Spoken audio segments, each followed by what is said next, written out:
Pagkalipas ng malalagim na pangyayari sa Davao de Oro, hindi nakataka-taka kung bakit lalong dumami ang mga tao doon na lubhang nadismaya sa mga pinuno ng probinsya.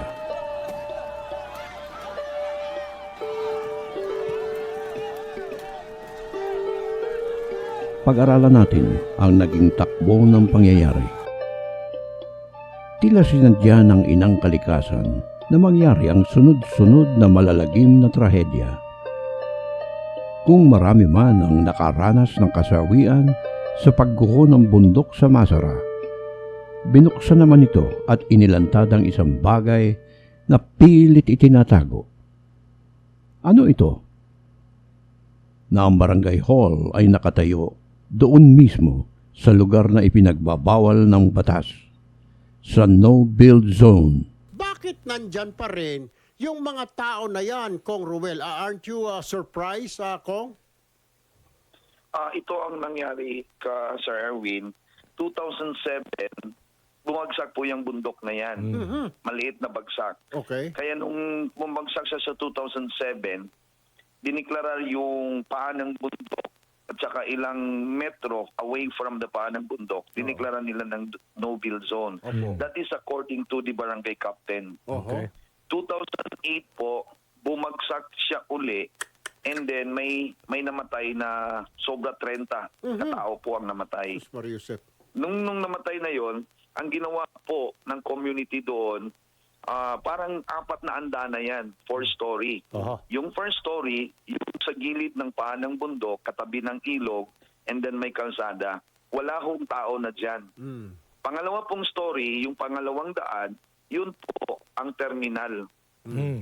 Pangatlong story ng daan, yun po ang barangay hall. Ang pang-apat po, yun ang community. Yun po ang community. Na ang sabi ni Kapitan, no-build zone. Ang sabi naman ni MGB, lahat na area na yan, no-build zone. Kaya yung bumagsak po yung bundok nung nakaraang linggo, tinamaan po yung first story na which is daan na tabi ng ilog, second story na yung terminal na nandoon po yung mga buses at saka isang jeepney, and then ang third story, tinamaan po yung barangay hall, and ang fourth story po, yung ma-picture out nyo lang po, yung fourth story, yun po ang community na may 55 houses po na nakatira doon. Ang nangyari ay nagsilbing isang eye-opener. Nabulgar na mayroon pa palang ibang barangay halls sa mga dakong ipinagbabawal. Ang mga ito ay sa Barangay Bukal at sa Barangay Panoraon. Mga gusaling nagkakahalaga ng hindi kukulangin sa 7 milyong piso ang bawat isa. Ang nasabing mga barangay halls ay nakatayo din sa paanan ng bundok, nakatulad ng sa Masara. Tila naghihintay din ng landslide.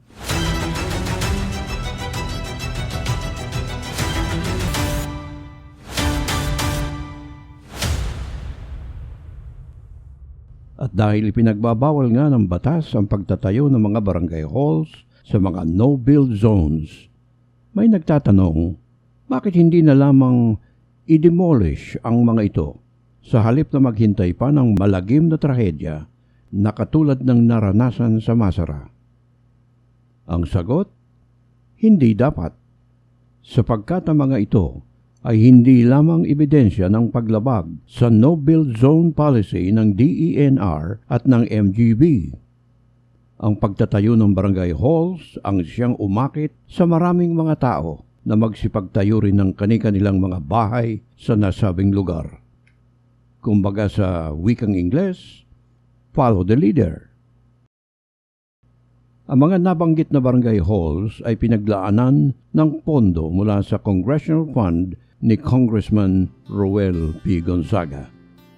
Kaya naman, kung mayroong dapat managot sa illegal construction na natuklasan, ay walang iba kundi si RPG. Hindi niya maaaring ipasa ang pananagutan sa mga opisyalis ng DPWH sapagkat sila man ay sunod-sunuran lamang sa congressional plan ni RPG kung saan niya gustong itayo ang mga barangay halls. Hindi lamang ito. Tila nagagalit din ang inang kalikasan sa ipinagawang mga sementadong national highway sa Mawab. Makikita sa larawan ang nagkawatak-watak at nagkabiyak-biyak na bloke ng simento. Nalantad dito kung gaano kanipis ang pagkakayari sa simento dito at gayon din lumitaw ang kakaunting mga bakal na ginamit na halos kasing liit lamang ng lapis. Kaya ipinalalagay na ang project na ito ay substandard. Pininturahan pa ng kulay pula, asul at dilaw ang nasabing kalsada. Malinaw na palatandaan na ito ay proyekto ni Congressman RPG. Ngayon, kayong mga taga Davao de Oro ang magpasya.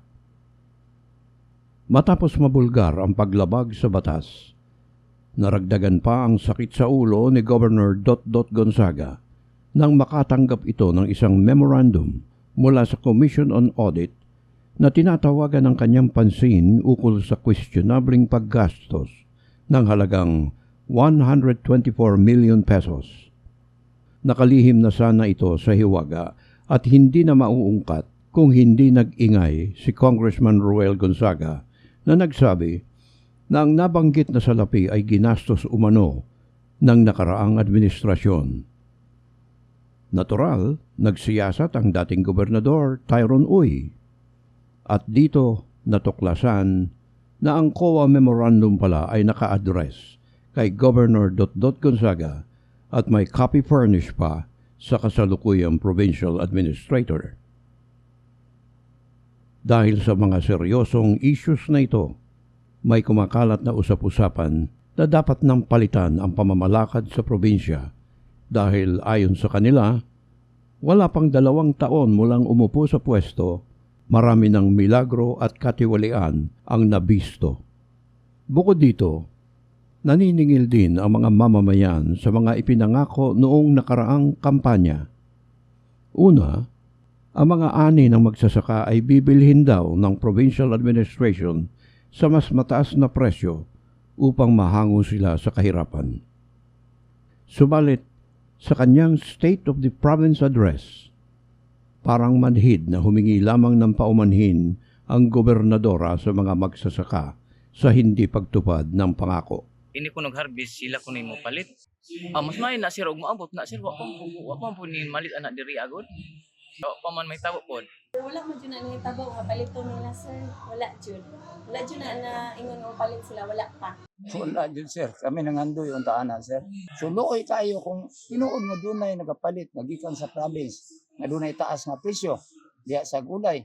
Salamat bisan tuod og nga daot gumikan aning pag-ulan, ang mga tao, mo encourage sila nga mobalik yun o pagpananom, mobalik pag-atiman. Kaya doon namin nakita namo nga makapausab sa among kinabuhi. Kaya doon namin taas nga mamalit og produkto nga gikan sa province. Pero wala pa may kamonitoran na sir.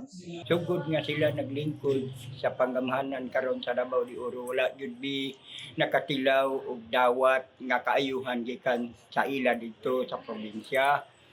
Muna nga nakadesisyon gud mi sa among kagalingon nga mangita gyud mi og kinsay tawo nga makatabang sa among kalisdanan namo dinhi sa barangay Milali. Saman lang na sila sa istorya. Ang among gipangita karon kanang makita namo diri sa barangay ang ilang buhat. Kung gitinuod ba nila ang ilang giistorya. Bisan gani na lagi sa kasipi na saging o lubi isa ka wa gipalit nila diri.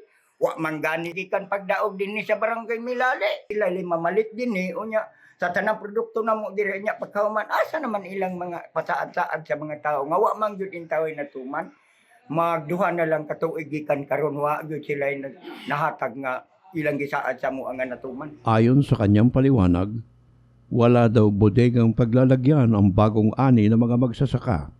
Bukod dito, may pakulupang libreng hospitalization para sa mga kapuspalad. Zero billing dahil sasagutin daw ng gobyerno kung siya ang maupong gobernador. Yun lang ba ang pangako? Hindi po. Pinangakuan din ni Governor Dotdot ang mga mahihirap na high school graduates na kahit 75 lang daw ang grado, automatic scholar na. Gusto na ako ba na kanang ug unsay saad ninyo dapat tumanon ninyo dili ninyo pakyason kay kami nag-assume nga kanang tabangan mi ninyo para sa scholar o mao ni 75 madala nya gipakyas sa DI. Masulti na ako so nga kanang lain siya kay kanang ga-expect jud mi ato nga madayon to pero karon kay sige magpaabot sa sa kanang kuan gani niya nga magawas na ang result pero unto dron wala pa gihapon. Tapos nadungog po na ko na siya dati na administration kay Scob Pi. Tapos daghan po nakaila na nakagraduate na dako jud tabang sa ilaha ang GDSP scholarship. Karon sir, kung naay pagkakataon, why not i-grab namo to na opportunity. So kanang scholarship dako na natabang para makawan sa malesin ang gastos para sa pag-eskwela. Ang ilang saan matuman sir. Kay syempre ang mga tao daghan po nag-apply ato. Daghan po nag-asa para matuman jud unta. Masad ko for students like naglaom na jud sila nga naa jud to nga scholarship. Unta katong ilahang mga promises ilaha jud tumanon tungod daghan mga tao nga nag-asa na jud ato nga scholarship. Sa karon wala pa koy nabatian nga kanang murag na nadayon gani siya kay mostly kanang nagaano man ko sa Facebook, ang ako lang makita kanang sa LGU pero tung sa saad nga 75% until now wala pa gihapon siya.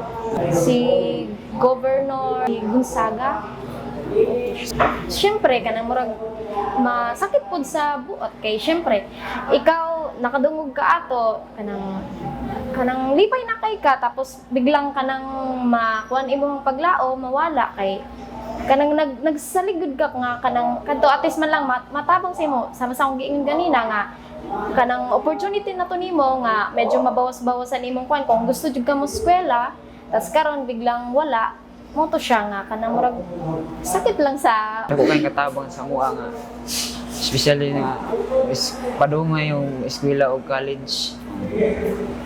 Okay. Kung maabot na dako kay migalipay may mga estudyante dili na problema amuang ginikanan sa tuition. Disappoint niya dako na kay na unta nang katabang sa mua pero mawala ro. Dili na kung saan sila kumanon ta nila para dili pud mag-asa ang mga youth ba kay dako na tay katabang na sa mua nya kung dili madayon mag-expect ang uban nga maabot to niya dili di ay. Wala na ba? Meron pa. Libreng gamot para sa lahat ng mga tao, kasama ang mga senior citizens. Napakatamis na mga pangako, pero nasaan na? Ni isa sa mga ito, walang naideliver. Kaya siya ay ginawaran ngayon ng karangalang the most promising governor of Davao de Oro. May narinig kaming naghihinagpis, nagsisisi. Bakit ang mag-asawang abogado ang kanilang pinili?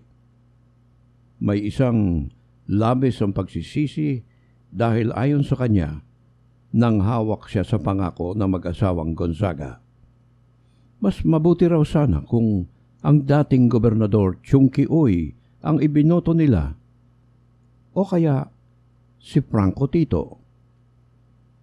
Ang problema nga lamang kay Franco Tito ay nagparaya ito at pinagbigyan si Dotdot na tumakbo. Ang masakit, nang makaupo na, tinalikuran at dinedma na si Franco Tito ng mga Gonzaga at hinayaang lumangoy sa kanyang sariling problema. Mas mabuti raw sana itong si Franco Tito dahil kung susuriin ang kanyang record sa serbisyo publiko, kahit isa lamang siyang barangay captain sa Diwalwal, ay nakitaan naman ito ng sinseridad sa pangangalaga at pagbibigay proteksyon sa maliliit na minero sa Diwalwal. Hindi nila malilimutan kung paanong halos itaya ni Franco Tito ang kanyang buhay laban sa mga abusadong malalaking mining companies mula sa Maynila. Oo nga naman, hindi ba? Saksi kaming mga taga-media kung paanong hinarang ni Franco Tito ang mga plano ng isang malaking mining company na gustong sakupin lahat ng lugar sa Diwalwal at maging ang karatig ng mga barangay. Alam nating lahat na mayroong napakalaking deposito ng ginto doon na tinatayang nagkakahalaga ng bilyong dolyar.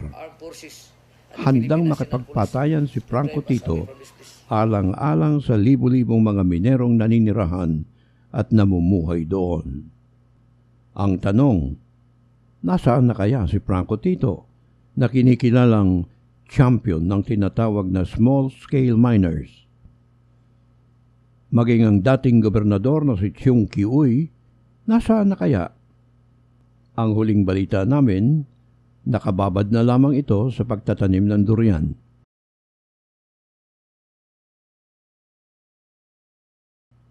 Ang pinakahuling pagkikita namin ay noong ito ay inatasan ni Vice President Inday Sara upang tumulong sa pamamahagi ng ayuda sa mga nabiktima ng trahedya sa nasabing lugar. Sa ngayon ay tinatawag siyang Papa Gob. Mukha yatang magpapahinga na ito o baka tuluyan ng magretiro sa daigdig ng politika. Marami pang mga pangalan diyan sa Davao de Oro na kahit sa kanilang pribadong kapasidad, malaki ang naiambag sa kaunlaran ng probinsya.